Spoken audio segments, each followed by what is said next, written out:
अस्सलाम वालेकुम। इमरान खान के खौफ ने पूरे निज़ाम पर लर्ज़ा तारी कर दिया है और पूरा निज़ाम इस वक्त पैनिक में नज़र आ रहा है। गिलगित बल्तिस्तान में 8 फरवरी 7 जून को मनाया जाएगा। गिलगित बल्तिस्तान में जो पैनिक इस वक्त पूरे सिस्टम के अंदर नज़र आ रहा है, ये इमरान खान की बहुत बड़ी फतह है, ये इमरान खान की बहुत बड़ी कामयाबी है। और ये चीज़ ये बताती है कि 4 साल में इमरान खान को इक़्तिदार से निकालने के बाद 4 साल में मौजूदा निज़ाम ने जो कुछ किया है, जो कुछ अदालतों के साथ किया है, जो आइन के साथ किया है, जो कानून के साथ किया है, जो पार्लिमान के साथ किया है, मतलब जो कुछ मौजूदा निज़ाम ने पिछले 4 साल में किया है, जो कुछ अब गिलगित बल्तिस्तान में किया जा रहा है, तो वो इस बात का सबूत है कि पिछले 4 साल की तमाम तर कोशिशें, काविशें, हथकंडे, जो कुछ किया गया है वो सब नाकाम हो गया है। और इमरान खान इस पर मुबारकबाद के मुस्तहिक हैं। इमरान खान की ये बहुत बड़ी फतह है। इमरान खान सुरखरू हुए हैं और इमरान खान जेल में बैठा है। इमरान खान इतना ताकतवर है कि वो जेल में बैठा है, मुलाकातें बंद हैं, बहनों से कोई मुलाकात नहीं है, वकीलों से कोई मुलाकात नहीं है, अपने पॉलिटिकल लीडर से कोई मुलाकात नहीं है, ज़ाती मौलजीन की कोई रसाई नहीं है, लेकिन जेल बैठा हुआ वो इमरान खान इतना ताकतवर है। अल्लाह ताला ने उसको वो इज़्ज़त दी है, अल्लाह ताला ने लोगों के दिल इस तरह से उसकी तरफ फेर दिए हैं कि गिलगित बल्तिस्तान के इलेक्शन को मैनेज करने के लिए इस हद तक मौजूदा निज़ाम एक्सपोज हुआ है कि पूरे पाकिस्तान को, क्या पूरे ओवरसीज़ पाकिस्तानियों को, पूरी दुनिया में कोई जहाँ पे भी ओवरसीज़ पाकिस्तानी बैठा है जो सोशल मीडिया इस्तेमाल कर रहा है उसको पता है। क्या आप यानी मेरा आपसे सवाल है कि अब आपको ये नहीं पता होगा कि जीबी में हल्के कितने हैं। मैं आपसे ये पूछता हूँ कि कोई मुझे 3 उम्मीदवारों के आप नाम बता दें। मैं पूरे वसूख से कहता हूं कि अगर ये वीडियो 30,000 लोग देख रहे हैं तो शायद 100 लोग भी ऐसे नहीं होंगे जिनको 3 उम्मीदवारों के नाम आते हो जीबी के रहने वालों के अलावा। अब आपको पूरी दुनिया में जहां भी आप बैठे हैं या पाकिस्तान के जिस भी आप इलाके में या जिस भी सूबे में बैठे हैं, आपको ये तो नहीं पता कि कौन उम्मीदवार है वहां पे इमरान खान का, उसका निशान क्या है, क्योंकि निशान भी छीन लिया। लेकिन आपको ये ज़रूर पता है कि इमरान खान ये इलेक्शन जीत गया है। आपको ये ज़रूर पता है कि जीबी के अंदर वोट इमरान खान के नाम पे पड़ेगा। आपको ये ज़रूर पता है कि अच्छा, उसकी कुछ वजूहत है। मैं भी वसीम मलिक साहब को सुन रहा था, उन्होंने बड़ी अच्छी बात बताई, क्योंकि वो बहुत ज़्यादा गिलगित बल्तिस्तान जाते रहते हैं, बाइक्स पे जाते हैं, बहुत ज़्यादा वो ट्रैवलिंग करते हैं।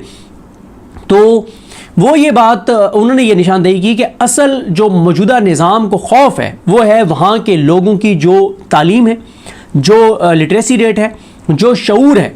शऊर से हमारे निज़ाम को मसला है, हमारे निज़ाम को शऊर से मसला ये है कि ज़ाहिर है जिसको अवेयरनेस है, जिसको शऊर है, उसको पता है कि उसने वोट कहाँ देना है। और भाई बात यह है कि अगर आपने पाकिस्तान के अंदर 8 फरवरी से पहले काजी फाइज ईसा के ज़रिए बल्ले का निशान छीना और बड़े अजीबोगरीब निशानात आपने दिए, तो अगर देहात के इलाकों ने, बैकवर्ड तरीन इलाकों में जहाँ पे लिटरेसी रेट ना होने के बराबर अगर उन्होंने निशानात ढूंढ लिए, तो ये तो जीबी वाले हैं भाई, इनका तो लिटरेसी रेट बहुत ऊपर है। मैं एक वाक़या आपको सुनाया हुआ है पहले कि हमारे एक दोस्त हैं दरिया खान से उनका ताल्लुक़ है, तो बखर डिस्ट्रिक्ट बखर, तो उन्होंने मुझे बताया कि उनके जो है वो भाई वो दरिया खान होते हैं, तो उन्होंने मुझे बताया, कहते हैं कि खेत के अंदर एक बुज़ुर्ग ठहरे थे और वो उन्होंने कहा कि इन्होंने इमरान खान से के उम्मीदवारों से बल्ले का निशान छीन लिया है। ये बात चलें हम इनकी मान लेते हैं, उस वक्त इलेक्शन नहीं हुआ था। उन्होंने कहा ये बात हम मान लेते हैं कि शायद इमरान खान के उम्मीदवारों के निशानात हमें ना मिलें या लोगों को ना पता चलें, लेकिन उन्होंने कहा कि हमें एक बात का ज़रूर पता है कि हमने तीर, शेर और किताब पे ठप्पा नहीं लगाना, इस बात की हमें मुकम्मल तौर पर क्लैरिटी है। तो ये है शऊर, ये है शऊर। मैं जिक्र कर चुका हूँ कि फतियाना एक इलाका है ओकाड़ा का, हमारे मेहरबान है दोस्त हैं अमजद जट साहब, उनका वो इलाका है। मैं उधर गया, वहाँ नौजवानों से मैं मिला, मैं कहता हूँ उसके ऊपर डॉक्यूमेंट्रीज़ बनेंगी, उसके ऊपर डॉक्यूमेंट्रीज़ बनेंगी कि नौजवानों ने कैसे नौजवानों ने वहाँ पे फतियाना के उस बैकवर्ड तरीन देहात के अंदर कैसे उन्होंने इलेक्शन कैंपेन चलाई थी। मिलियंस में लोग उस डॉक्यूमेंट्री को देखेंगे जब वो बनेगी। अभी नहीं बन सकती। अभी आपको पता है पाकिस्तान में आइन कानून की क्या पोजीशन है, जब आइन और कानून की बहाली होगी तो ये डॉक्यूमेंट्रीज बनेगी। तो लोगों को क्लैरिटी है, लोगों को शऊर है। तो बैकवर्ड तरीन इलाकों में अगर ये हालत थी तो ये तो फिर गिलगित बल्तिस्तान है। वहाँ के लोगों के अंदर जो एजुकेशन है, अवेयरनेस है, वो शायद पूरे पाकिस्तान से ज़्यादा हो। पाकिस्तान के किसी इलाके में इतनी अवेयरनेस ना हो और इतनी उनके कई इलाकों में लिटरेसी रेट जो है वो 90% से भी ज़्यादा है। तो इसलिए जहाँ पे भी तालीम होगी, जहाँ पे भी शऊर होगा, वहाँ के लोगों को पता है कि हमने वोट किसको देना है और किसको नहीं देना। देखें, बात यह है कि हम अगर कोई ट्वीट कर देना तो हमें कहा जाता है कि आपने ये पाकिस्तान, आपके इन ट्वीट से पाकिस्तान कमज़ोर होता है। हालांकि मेरा ये ईमान है कि पाकिस्तान हमारे ट्वीट से कमज़ोर नहीं हो सकता, और ना ही हम पाकिस्तान को कमज़ोर करने के लिए ट्वीट्स करते हैं या कोई तनकीद करते हैं। यकीन करें, हमारी तो सारी लड़ाई ये है कि पाकिस्तान को आगे जाना चाहिए। क्यों? हमारा तो सब कुछ पाकिस्तान में, भाई हमने तो पाकिस्तान से नहीं जाना, सब कुछ पाकिस्तान में है। पाकिस्तान से कितने लोग अभी टोटल कितने ओवरसीज पाकिस्तानी होंगे? 1.5 करोड़ होंगे, बाकी 25 करोड़ तो पाकिस्तान में रह रहे हैं। और ये जो 25 करोड़ हैं, इनमें से कितने 2 करोड़ और चले जाएंगे, बाकी 23 करोड़ तो यहाँ पे होंगे।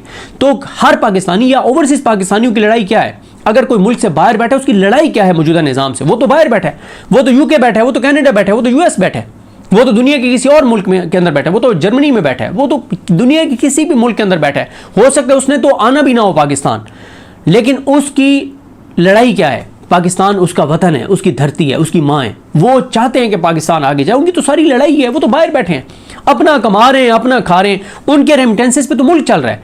इस वक्त ओवरसीज पाकिस्तानियों के रेमिटेंसेस को निकाल दें तो पीछे तो धड़ाम से 1 महीने के अंदर अंदर कोलैप्स कर जाए। सिर्फ एक चीज़ के ऊपर पाकिस्तान इस वक्त खड़ा हुआ है, और वो है ओवरसीज पाकिस्तानियों के रेमिटेंसेस। और फिर हम उन ओवरसीज पाकिस्तानियों को हम गद्दार भी कहते हैं, उनको हम उनके ऊपर इल्ज़ामात भी देते हैं। तो चाहे पाकिस्तान के अंदर मौजूद पाकिस्तानी हो, चाहे पाकिस्तान से बाहर मौजूद पाकिस्तानी हो, उनकी तो लड़ाई ही पाकिस्तान की खातिर है, उनकी तो लड़ाई ही मुल्क की खातिर है। लेकिन यकीन कीजिए, पाकिस्तान इन चीज़ों से कमज़ोर होता है जो काम जीबी के अंदर किया जा रहा है। एक पॉलिटिकल एनालिस्ट हैं, मैंने एक बार उनको कहा भी सही कि आपका इंटरव्यू करना है, तो उन्होंने कहा कि यार मैं इस पर इंटरव्यू नहीं दे सकता। कहते हैं आपको हालात पता हैं तो मैं इस पर इंटरव्यू नहीं दे सकता। उन्होंने बड़ी अच्छी एक बात की, और इसको मैं 2-3 बार पहले इज़हार भी कर चुका हूँ, बल्कि मैंने पहले भी एक बार जिक्र किया। तो उन्होंने मुझे कॉल करके कहा कि मेरा नाम ना ले देना, मेहरबानी करना। मैंने कहा नहीं सर, मैं आपका नाम नहीं लेता।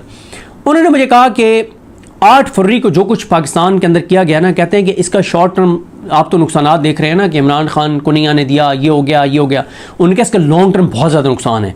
और उन्होंने कहा इसका सबसे बड़ा, उन्होंने कहा इसका नुकसान ये है कि हम, उन्होंने कहा कि दहशतगर्दों को क्या कहते हैं? जब कोई दहशतगर्द हो वो कहता है कि जी या जैसे ये केपी के अंदर जब ये बहुत सारे ग्रुप आ गए थे, वो कहते थे कि हमने यहाँ पे शरीयत नाफिज करनी है, तो हम उनको क्या कहते थे कि भाई अगर तुमने शरीयत नाफिज करनी है, तुम पॉलिटिकल स्ट्रगल करो, तुम अपना मंशूर दो कि हम इलेक्शन जीत कर ये शरीयत है जो नाफिज करेंगे। लोग अगर तुम्हें वोट देते हैं, तुम इक़्तिदार में और शरीयत नाफिज कर दो। हमारी तो हमेशा दहशतगर्दों के खिलाफ मेन दलील ये थी कि तुम बंदूक के जोर पे अपनी शरीयत नाफिज करना चाहते हो, तुम बंदूक के जोर पे अपनी बात मनवाना चाहते हो। तुम कहते हो कि हम जो कह रहे हैं ये ठीक है, अगर ठीक है तो पॉलिटिकल स्ट्रगल करो, लोगों के सामने मंशूर रखो, लोग तुम्हें वोट देंगे, आके नाफिज कर दो। अब आपने ये जो काम पकड़ा है 8 फरवरी को जो पाकिस्तान में किया है, और 7 जून को जो आप जीबी में करने जा रहे हैं, तो उस पॉलिटिकल एनालिस्ट मुझे कहा कि इससे सबसे ज़्यादा हम दहशतगर्दों का फ़ायदा कर रहे हैं। दहशतगर्द उसके बाद क्या कहेंगे कि हम तो पहले कहते थे कि यहाँ वोट से कुछ नहीं होता, यहाँ पे ताकत से करनी पड़ेगी। तो उन्होंने कहा ये तो हम उनके दहशतगर्दों के नैरेटिव को मजबूत कर रहे हैं, ये बिल्कुल ठीक नहीं है।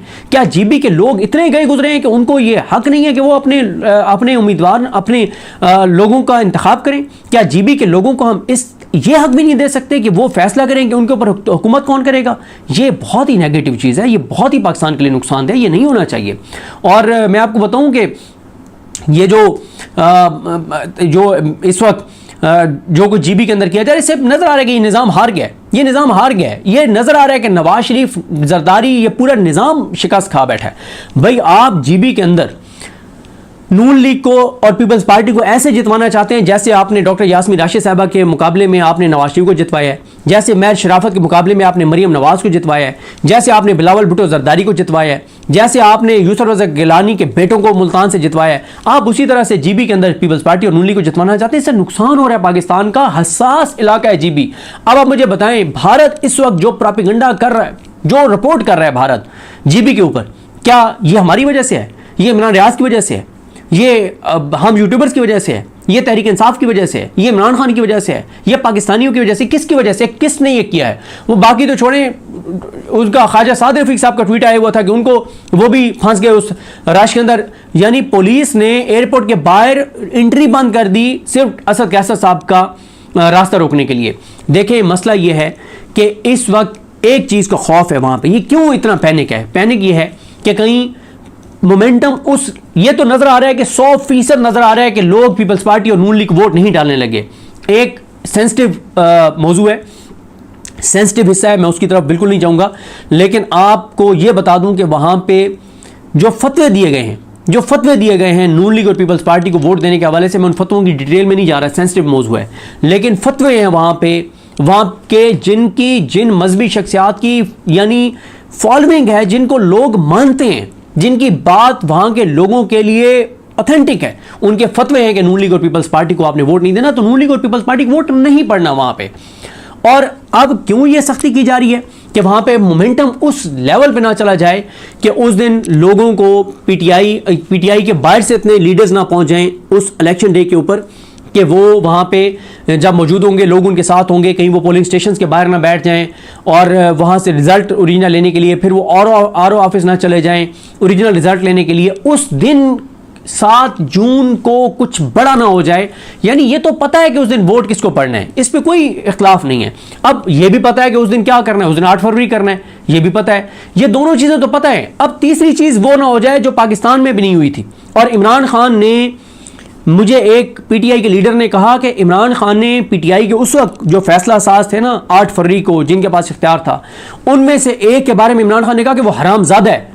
उस हरामजादे ने ये किया है कि उसने ये 8 फरवरी को जब ये रिजल्ट चेंज हो रहे थे तो कॉल देनी चाहिए थी कि जाके घेराव करवा रहे ऑफिसर्स के लोग चार्ज थे, ये ना कर सकते। और इमरान खान इतने गुस्से थे उसके बारे में और कि उसने और 3-4 लोगों पे टोटल गुस्से में, एक को तो ये इमरान खान ने लफ्ज यूज़ किया कि वो हरामजादा है, ये भी शामिल था जिसने इस्टेब्लिशमेंट के कहने के ऊपर जो है ना ये हरकत की है कि उन्होंने 8 फरवरी को कॉल नहीं दी। इमरान खान के ये अल्फाज थे।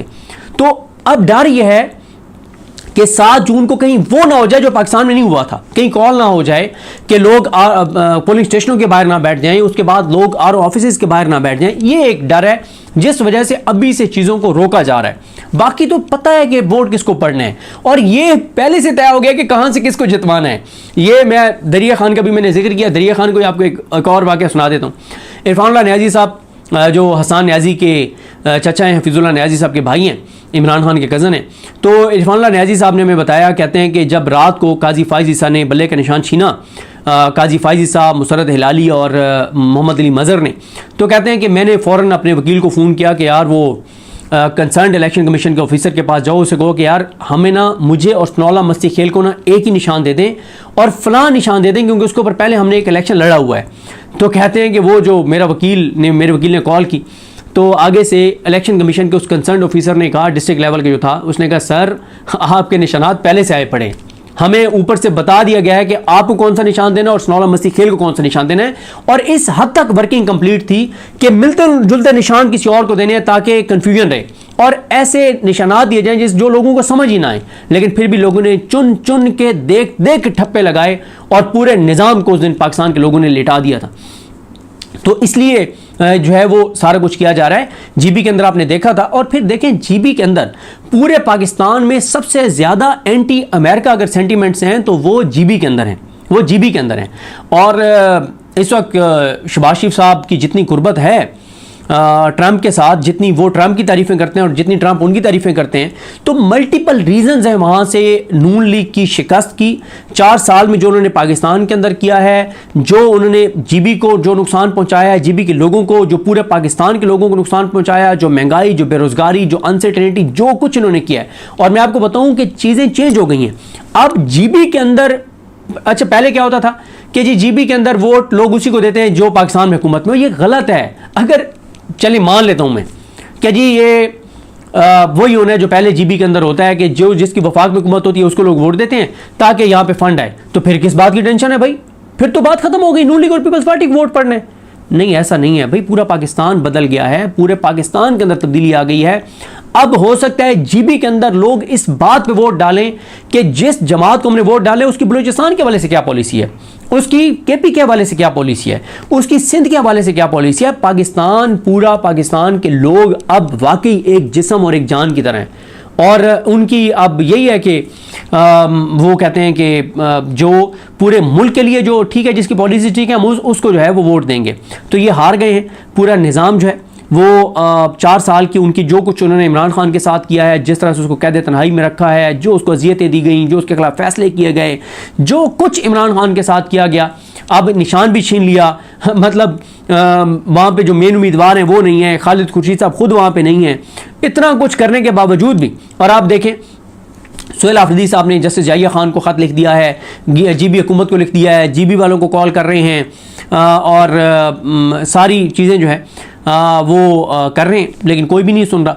और सरकारी गेस्ट हाउसेस जो हैं वो इस वक्त दिए गए हैं नून लीग और पीपल्स पार्टी के लोगों को, सरकारी प्रोटोकॉल दिया जा रहा है। जो वीडियोज़ आ रही हैं, एक तरफ पीटीआई वालों को गिरबानों से पकड़ा जा रहा है, दूसरी तरफ उनको देखें कैसे प्रोटोकॉल दिया जा रहा है। और फिर आप एक और चीज़ देखें, जो टूरिज़्म है वो मुतासर हो रहा है। मेरी एक जर्नलिस्ट है, उनसे बात हो रही थी, अब मुझे बताएं, वो कह रहे थे, यही हमारी डिस्कशन हो रही थी कि अगले 15-20 दिन कौन सा टूरिस्ट अब जीबी की तरफ जाएगा। एक सबको पता चल गया कि भाई ये तो फ्लाइटें लेट हो रही हैं, ये तो अब इलेक्शन के बाद पता नहीं क्या सूरत हाल होगी। तो इससे नुकसान जीबी के लोगों का हो रहा है कि टूरिज्म भी वहां पे अब 15-20 दिन तो रुक जाएगा, और उसके बाद पता नहीं जब इलेक्शन चोरी होगा उसके बाद सिचुएशन क्या होती है। तो इससे जीबी के लोगों का नुकसान है, पाकिस्तान का नुकसान है, इससे पाकिस्तान कमज़ोर हो रहा है, इससे पाकिस्तान को नुकसान हो रहा है, इससे पाकिस्तान के दुश्मनों को फ़ायदा हो रहा है। और एक चीज़ और, ये जो बात की जा रही है कि सुहेल आफरीदी साहब क्यों नहीं जीबी के अंदर, केपी के अंदर क्यों नहीं जीबी के रास्ते जो है वो जीबी की तरफ जाने वाले बंद कर देते हैं, और ये सारी चीज़ें, तो इस पे ज़रा नेक्स्ट वीडियो में बात करेंगे। बहरहाल ये निज़ाम हार गया है। नवाज शरीफ की, जैसे नवाज शरीफ को जितवाया गया था डॉक्टर यास्मीन राशिद से, उसी तरह से नून लीग और पीपल्स पार्टी को वहाँ से जितवाने की कोशिश की जा रही है, लेकिन ये बहुत ही ज़्यादा गले पड़ सकता है, बहुत ही ज़्यादा नुकसानदेह साबित हो सकता है। और सिस्टम इसीलिए पैनिक में है, खौफ में है। इमरान खान जीत गया है, जेल बैठा इमरान खान, पहले ही 7 जून से पहले ये इलेक्शन इमरान खान जीत चुके हैं। अब आप जो मर्ज़ी कर लें, पूरे पाकिस्तान को, पूरी दुनिया के ओवरसीज़ पाकिस्तानियों को पता है कि ये इलेक्शन किसके नाम रहा, किसको वोट पड़ा, किसको वोट पड़ना है, कौन जीता और किसको जितवाया गया और कैसे जितवाया गया, ये पूरे पाकिस्तान को सब पता है।